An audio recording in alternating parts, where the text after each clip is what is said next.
ka-besties, magandang buhay! So, eto nga po ang part 3 na surprise ko kay Daddy. Una po ay nagsulat po muna ako. Habang nagsusulat po ako, ay may bata naman po umiyak sa gilid.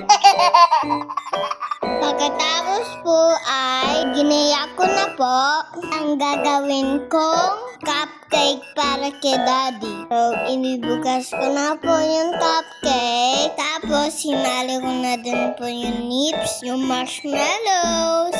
O mga ka-bestie, tikim muna tayo dyan.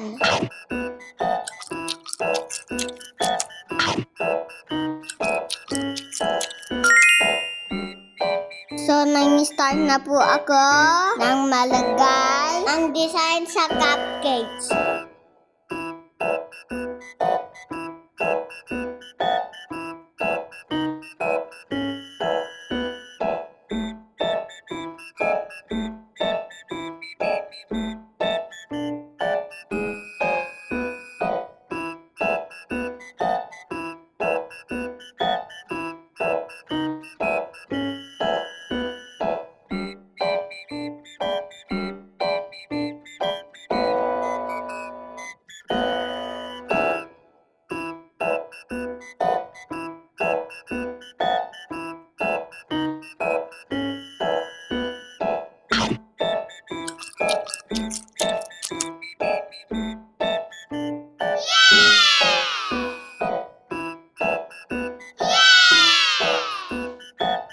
Tapos, nang-start na po ang ng palooban ng balloons.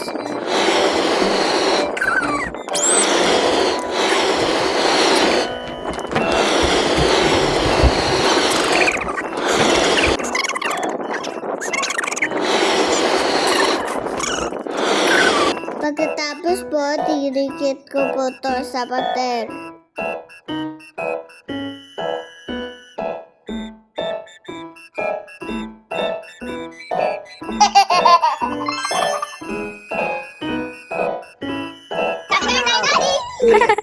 Bago naman, ang galing naman dito. Surprise? Kaya teka, teka, teka. Wow! Galing ka. Galing mo naman. Bayaw kasi yung ginawa niya. Puntaan mo kasi ginawa niya. Wow naman. Oh, tinan mo ha. Wow naman. Oh, panis, hindi ko kaya. Wow naman. Kasi okay, ganyan natin para party. Ikaw kumain pa? Ay, si Tati walang magawa sa dito. Ikaw kumain yan? Sa ginawa niyan. Ako din daw. Ako din kasi baka kain.